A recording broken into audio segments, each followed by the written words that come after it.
Welcome everyone to San Cabrillo Zoo. This San Diego inspired project is my biggest one yet, and I'm super excited to jump into it today, especially with the Arid animal pack that was just released today. So without further ado, welcome everyone to San Cabrillo Zoo and our latest Planet Zoo series. Welcome everyone, let's get started. Hope you guys are excited for this brand new series where I'm just gonna talk about San Diego Zoo half the time, and I hope you guys enjoy that. So we are getting started today by making the focal point of the zoo, otherwise known in the kind of theme park realm as a weenie. I know, it's kind of a funny term, but a weenie is something that you just always look towards that kind of draws in the center of attention, and it gives a good sense of scale to the park. Many other Planet Zoo creators have these, and they have their own little signature ones. I know Wyatt has, Wyatt Andrews specifically, he has his Orwell one. I know Remnant has the Balboa Zoo one. Everyone has a little something in their park that really helps it stand out.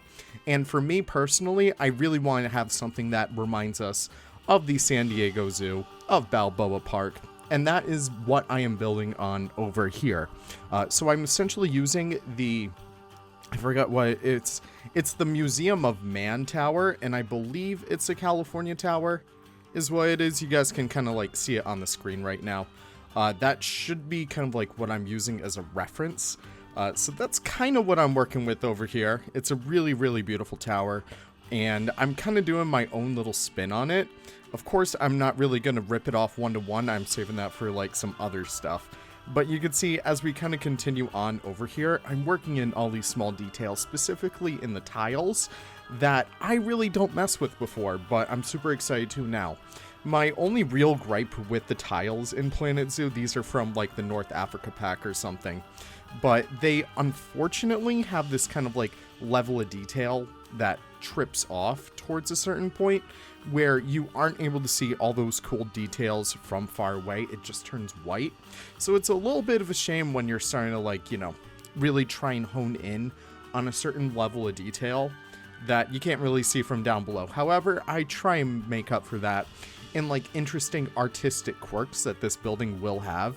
So you can see I'm doing a lot of these dotted tiles. I think the larger tiles you can see from further away, but the tiny ones, those yellow ones right there, unfortunately you can't really see those all the well, all far away.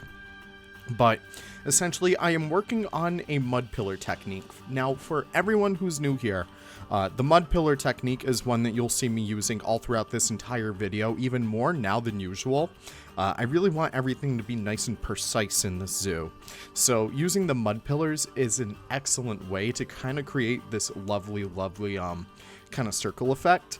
So essentially I'm building on one side of my building right now, and once I'm finished with one side, I could kind of copy it to the other three sides and see how it looks when it's all said and done together. You'll see me constantly checking this building every so often, just to see how all the pieces kind of fit in together, see how it all kind of blends together in the entire building as a whole. Sometimes I might like it, sometimes I might change it. For example, these pillars that I just put down right there, they stay for a bit, but eventually they just became so much that I had to remove them.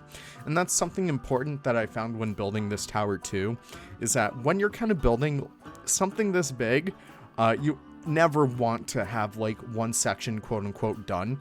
You always want to make sure that you are constantly building on that kind of one side, so that if something does not look right down the line, you're not thinking to yourself, oh crap, we're a little bit too deep now, I'm just gonna leave it. No, you can always change it if you make sure that you take those precautions in place at the beginning.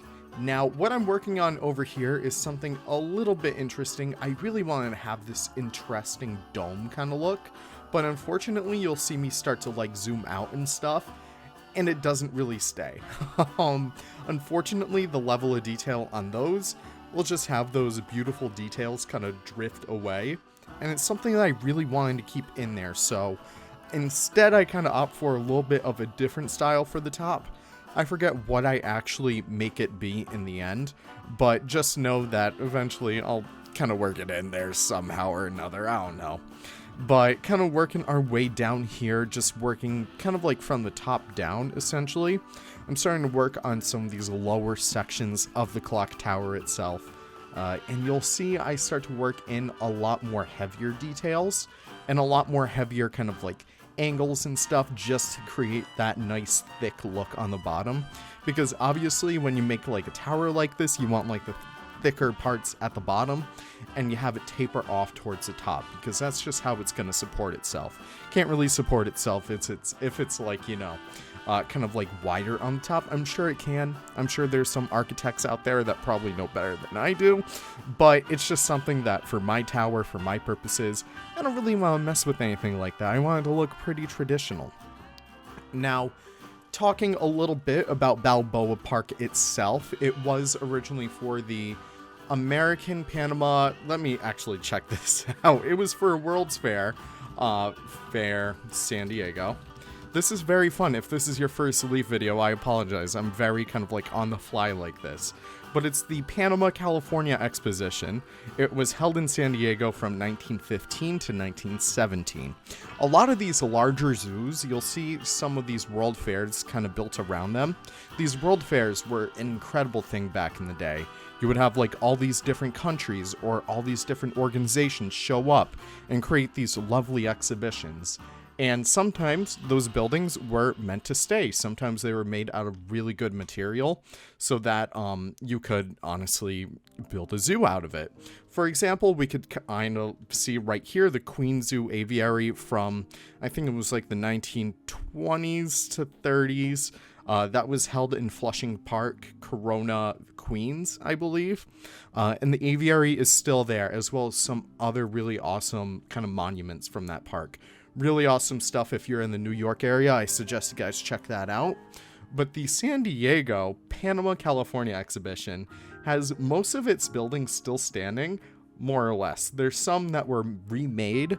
There were some that kind of made afterwards, kind of like the Natural History Museum and stuff like that, that were made to kind of replicate the look of the original Balboa Park.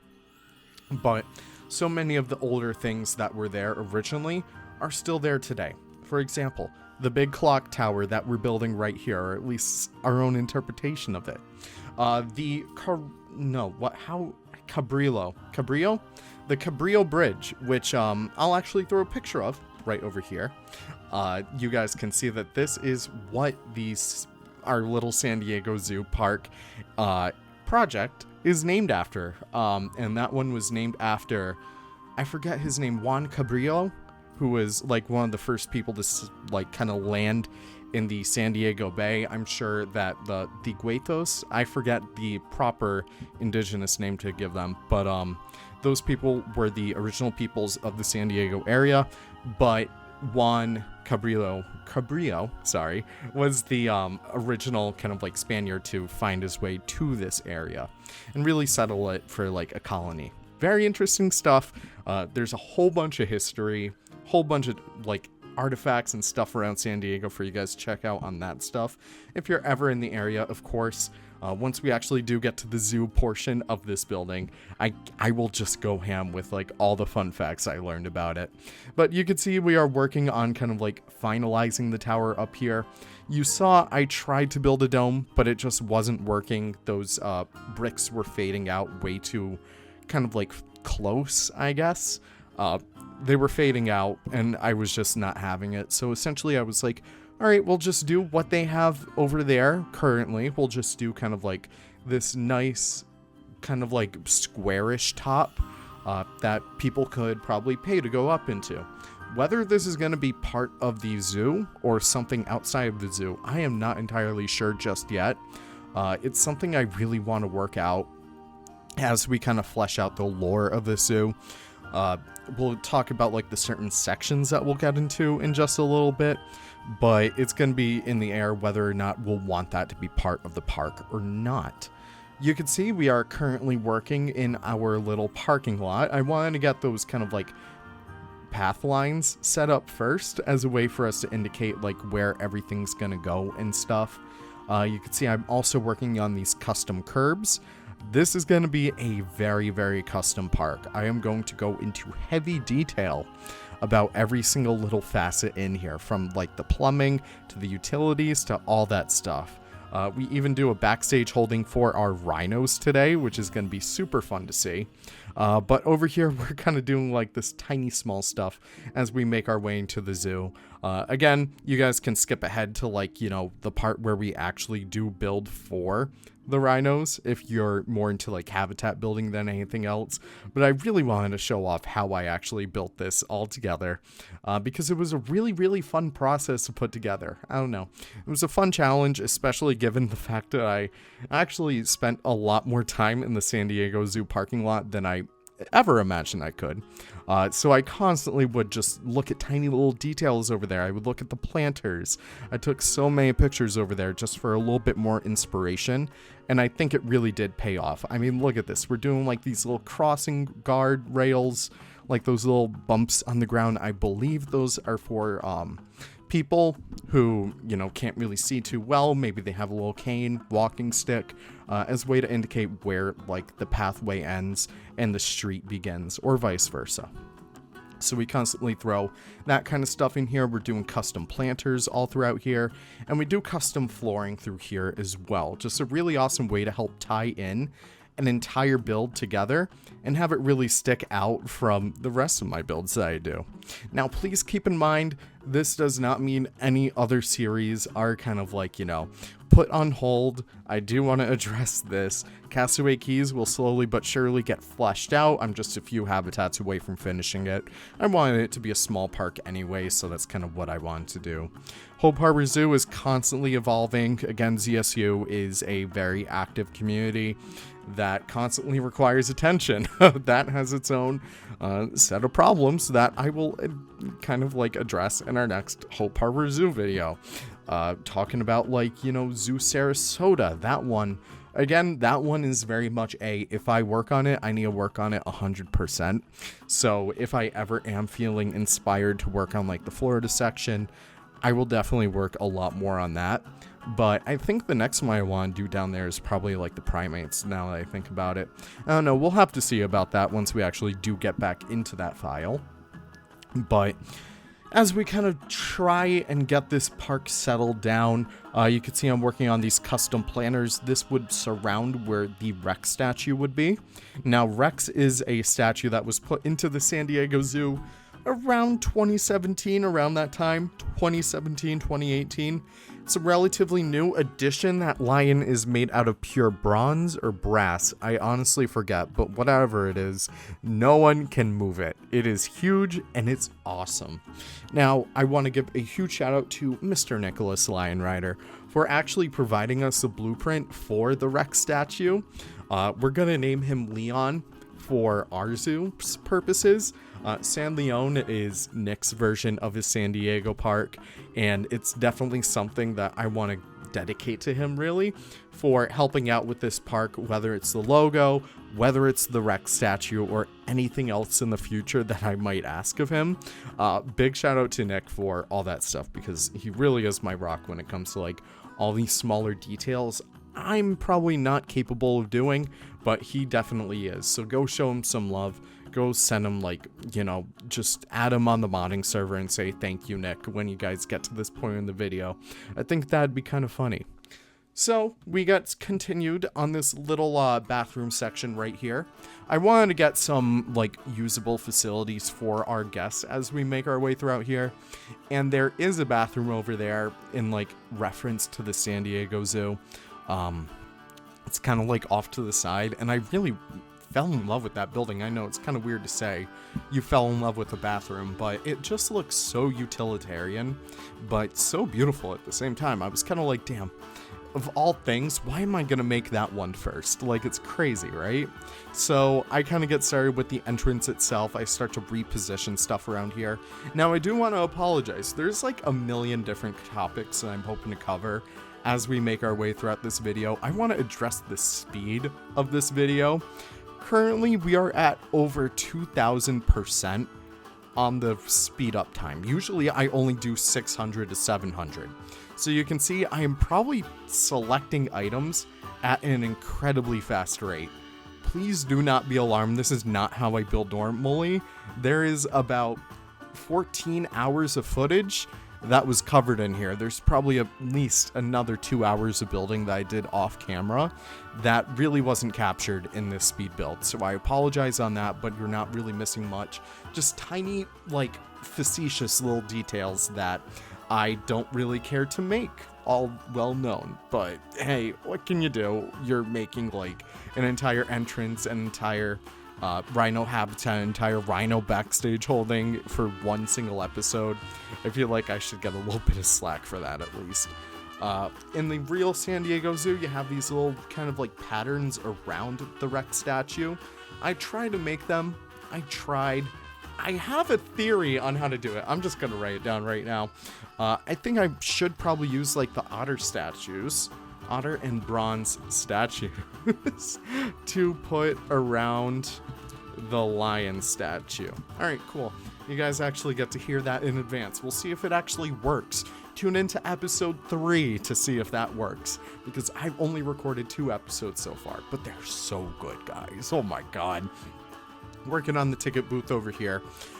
Really awesome stuff. Just working on these tiny little details on like all these little intricacies really helped me pay off and really helped to bring up my level of building a little bit more.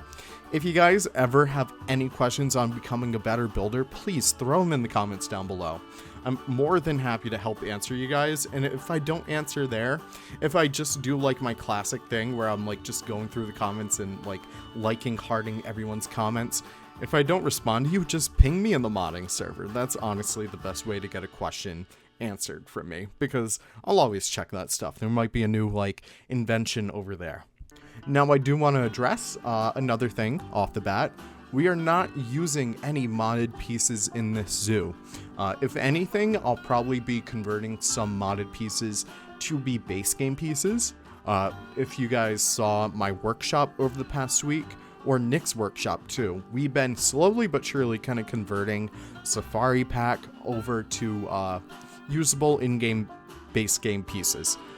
Essentially just vanilla versions or virgin versions of mods. So in case if you guys ever wanted to use prop mods but never did, we got you covered.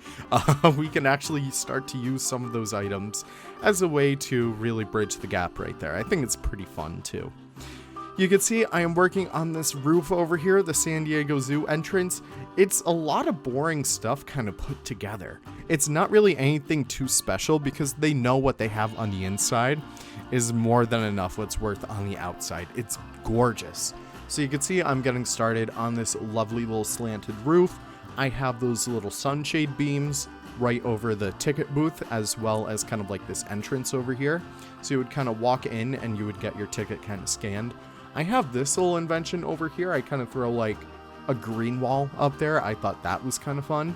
And what I also do over here, I use the bamboo pieces right there as a way to create a nice tiled texture. And then once I'm done with those bamboo pieces, I delete them. That's another kind of mud pillar technique that I found to be extremely useful that I suggest you guys start to play with too. Maybe sooner, like I can find some time to do some streams where we kind of talk about building techniques. I feel like that'd be kind of like a little fun little project for you guys to have with me. I don't know. Kind of like building custom buildings and stuff like that. San Diego Zoo also has this giraffe statue sign over here. I couldn't get it to work. It just didn't look good, guys. I'm sorry. I kind of gave up on that one halfway through. But as we kind of enter the zoo over here, it starts to get a little bit more fun, right? So we start to add these lovely little ramps down here just as a way to kind of lead you into the zoo. San Diego kind of has something like that where it's like you have to step down into the zoo. It's not as intense as I have in San Cabrillo, but it's definitely something I want to implement nonetheless. And I'm kind of just putting off working on the actual habitat at first. So I'm trying to do like all these little details in here. There's like this big planter with like this beautiful big like ficus or fig tree. I really don't know what it is, but it's definitely a huge centerpiece that kind of draws in a lot of shade. So you'll see a lot of people sitting under it, and that's kind of something I want to replicate right there. And besides that, what I also want to do was get to work on some custom fences. You will completely see custom fences throughout this entire zoo. In fact, if I'm feeling up for it, I'll probably have a blueprint on the workshop for most of this stuff. Hopefully I could get that all loaded for you guys just in time for like the pack to drop. Now, while we don't have any custom, like, not any custom, but any new scenery in the game just yet, it is a little sad. I will admit that. We should probably talk about Arid Animal Pack. But before we get into that, I do want to give a huge shout out to Remnant. Remnant has been an incredible friend as of late and was actually able to bring me to the San Diego Zoo and the San Diego Safari Park as well. So just a huge shout out to him. Go check out his channel. He recently did the African penguin build in Sonora Springs Zoo, so go check out that one as well, but please go check out his channel. He's an incredible builder. If you like what you see over here, you're gonna love what you see over there. Really incredible person, really incredible builder, just top of the line guy right there. Now, you may have seen like a few mod props in there. I'm just using those as scale. If you guys download this from the workshop today, you're probably not going to download it from the workshop today because I do not have it ready. But if you downloaded it from the workshop, you could just load in without any modded pieces. I just use them as a sense of scale to make sure I'm building the right habitat sizes and whatnot. And beyond that, I am working on like just the entrance and like the facade to the gift shop. I don't really work on it too much. San Diego Zoo is pretty cool. They have like a kids gift shop and an adults gift shop. Kind of cool stuff. It was really, really, honestly, very helpful to shop for, like, my little cousins and stuff like that when we were there. And it was easy to shop for me, because I would just go find where all the pins are. You guys know how I am with my pins. San Diego Zoo also has this little lion statue right when you enter the gates. I didn't personally take any pictures with it, because obviously Rex is in the front. But I did want to replicate this little part right here because it seemed like a nice place for families to gather or pictures to be taken. So I always want to make sure we have enough room in our zoo for that kind of stuff. So you can see I have this right over here and I do kind of like a custom fence for it. I tried to go as detailed and one-to-one with this one as possible. I'm not sure if it turned out all good, but it's definitely something that I was kind of pushing myself to recreate, especially given it was something I didn't really pay too much mind to. I wanted to see how I would do with something like that compared to like once we actually do get into the Elephant Odyssey section or the Urban Jungle sections. In case if you guys are unaware, I love the San Diego Zoo theming. I think it is incredible. And once we actually do get into that kind of stuff, you'll definitely see where I get my inspiration from. Right over here, I'm working on these little custom curb sets. So I have these set up just like on the sides of the street in Urban Jungle. Now, again, if you guys are not aware, the San Diego Zoo has a bus tour that goes through the entire zoo. So you'll see these large concrete or like asphalt pathways. These are for buses. It isn't really too hard to avoid them because they go relatively slow. But in something like Urban Jungle or our Urban Jungle recreation, not really a recreation because we're kind of taking our own things into account with it, but you'll see that we'll always have some pathways for guests to go step up into or wheel up into if you use a set of wheels. And that's definitely something I wanted to make sure that we take into account, just making sure that safety for guests and accessibility for guests is something that's always top of the line for us. Right over here as well, there's this little section of the hippo habitat currently, but it used to be the rhino habitat. We're building this little gate ramp thing. You'll see it pop up on the screen right now. But I thought it'd be a really, really fun thing to try and push ourselves to build. I really don't know what it's for. I'm going to be completely honest. You guys can tell me in the comments below, but it's definitely something I was like, oh, that looks kind of funky. I want to try and make that. And I think I did a pretty damn good job with it. It kind of like slopes up, which is interesting. And I assume it's just an easy way to either get guests to interact with whatever animals are in those pens or kind of get those animals out of those pens. Though I think that would happen in like the backstage area. But, you know, I can never really be too sure. San Diego's like 10 leagues above my head at all times. So you can see right over here, I'm trying to find that center in between these two gates, and I wanted to make this gate as accurate as possible. So you can see we're kind of working on these very, very fine mesh pieces. Essentially those mesh pieces that we got back in Southeast Asia, I think it was. They were not thin enough, so I kind of doubled up on them, and they look pretty damn good at that. I also threw the black rhinos in instantly. That's one of my techniques that I do. I wouldn't really call it a technique, I would call it a building skill. But throwing your animals down first and foremost is always a super important thing to do, especially when it comes to judging the scale of your exhibits. Like, for example, this habitat was just a little bit too big, so I knew once I plopped those guys down, I needed to shrink it down a little bit. So, speaking of habitats being too big, let's talk about urban jungle. This is probably everyone's least favorite part of the San Diego Zoo. It's a very old section, and it's kind of just where they threw a bunch of animals in a single area. And that's kind of what we're doing with this one, because while we do have the Arid animal pack, I did not want to jump right into the safari section of the zoo, which we will have, by the way. Instead, I really wanted to focus on the zoo itself and lead us all the way to the grand finale where we would have the safari. I think that's definitely something I want to end with, and it seems like a really, really awesome way to celebrate just how far this series has come. But unfortunately, we're only in episode 1 so far, so that's something we'll work towards. But you can see right now we are working on the outline of the habitat itself. We made these custom elephant fences, or rhino fences, however you want to see it. And we have those kind of line the habitat all throughout here. I get started on what I thought was going to be like the rock scheme for this section, but it still looked too good. I don't think that the stalactites were exactly what I wanted for this section, so I kind of settle on the North Africa plaster pieces. Oh my god, I just felt my brain slow mode right there.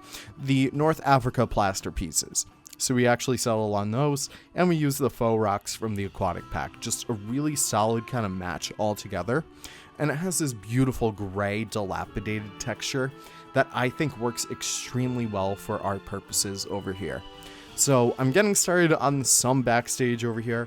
I don't go like Eben or Caesar Creates level of Backstage yet. I will be fleshing it out eventually. Probably in between episodes, I'll make it look nice and pretty in there.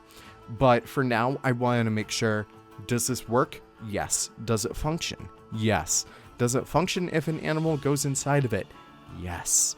But in terms of like, oh, they have to have like their hay storage back here. There has to be a wheelbarrow right here. That's not really my level right now. I'm kind of weaning myself onto it. This is kind of like a gateway drug for me. It's just kind of getting acclimated with it. Now, before we do move any forward, I do want to apologize.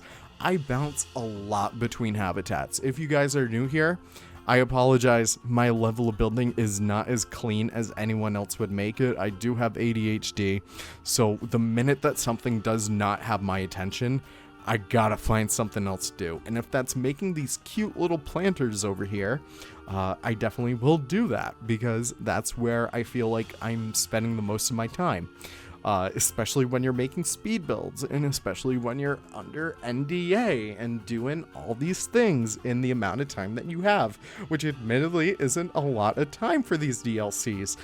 You gotta make sure that you're able to achieve all that stuff that you can, and if you can't waste time just staring at an empty habitat, you're gonna waste time building something else. I don't know, you'll just find a way to work it. Now, we should probably talk about the pieces that we did get in the Arid Animal Pack. You guys have probably already seen my DLC overview video. I kind of like them. Obviously, we get the Black Rhino sign. That isn't really featured in this build. I apologize. It doesn't really fit urban jungle for me. But we did get the creosote bushes, and we did get the dry versions of those as well. And we got the dry nitrea bushes.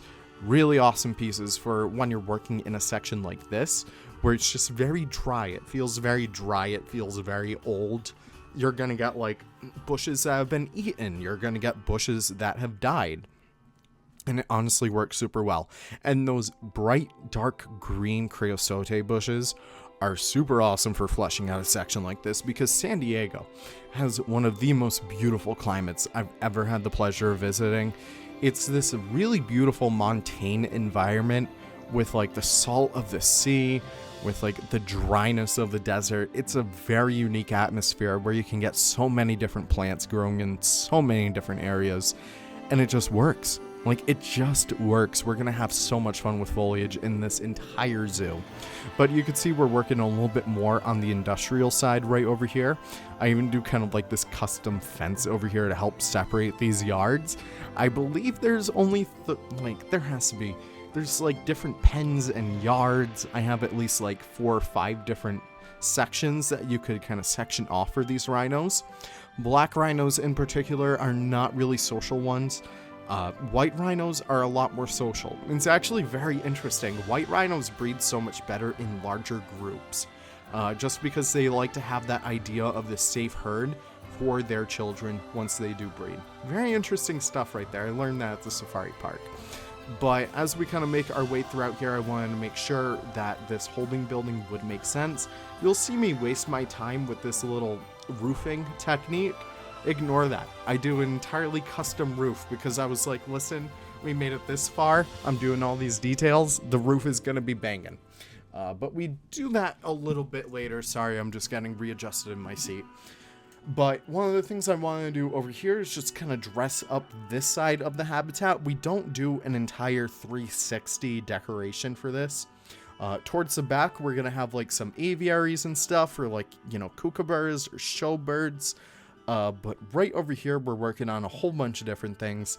There is this big kind of like, if you look on Google Maps, there's a huge shade structure that you can see right here. And these guys love to sit under it. Not in real life because there's hippos over there right now. But in game, you will only find these guys sitting under this little shade structure. And it's like, yeah, that's great, but you guys have an entire habitat to check out. Please go explore. You'll see a little bit more of that in the cinematics towards the end, and you probably saw some like at the start as well. Really love the new camera mode. Camera mode is excellent. I have like a tutorial on that probably coming out the same day as this or the day after. I'm not really entirely sure, but it is incredible. Oh my gosh, even just like for my own purposes, setting up little camera tracks, exploring my zoo with them, it felt like I was being taken on a tour that someone else made for me that really helps to showcase my zoo really well. And it's just something that is just so cool. I don't know. I love it. It's so fun. I hope you guys are able to have fun with it too. What I'm also doing over here is creating this nice little moat area. Urban Jungle has only moats. It's very interesting. But they also have a ton of fencing, which is strange. Usually when you have moats, you either have a moat or fencing. Urban Jungle has both, and I kind of understand why. You have like these really awesome megafauna animals, and you don't want the animals to hurt people, and you don't want the people to hurt the animals first and foremost. So you kind of section them off from each other, and it's just super cool to see that. But working on the rest of those little kind of like faux rock barriers now, I'm adding a whole lot of different foliage up there, mostly desert ones, just to help brighten the area up a little bit more. If you look on Google Maps, Urban Jungle does not look good. It does not look attractive. So at least I wanted to retain some of that older style of Urban Jungle while trying to conserve like as much foliage as possible, because San Diego's too beautiful to waste like no plants on. You have to have as many plants as possible. So that's why I kind of have like this section of the habitat right here. I tend to think a lot more logistically about where my animals would trot and explore in their habitats, and right there the rhinos would not be able to get through. So I kind of section off that area for the grass to grow, and it's just like a nice little piece of green inside of this big sandy habitat. It's just something I wanted to have in there that helped brighten it up a little bit more. What I also do throughout here is have a smaller section of the path. You'll see this in Urban Jungle as well, where you have like the path get a little bit thinner as a way to account for like less space in an area. I think it helps create these nice quiet viewing galleries where you could actually just unwind a little bit and actually observe some animals. I know that when Remnant and I went to San Diego Zoo, we actually saw like the hippo playing with a log in the middle of the water, and it was so nice and so relaxing because we were the only ones there. And you turn around and you're just surrounded by the foliage and the planter behind you.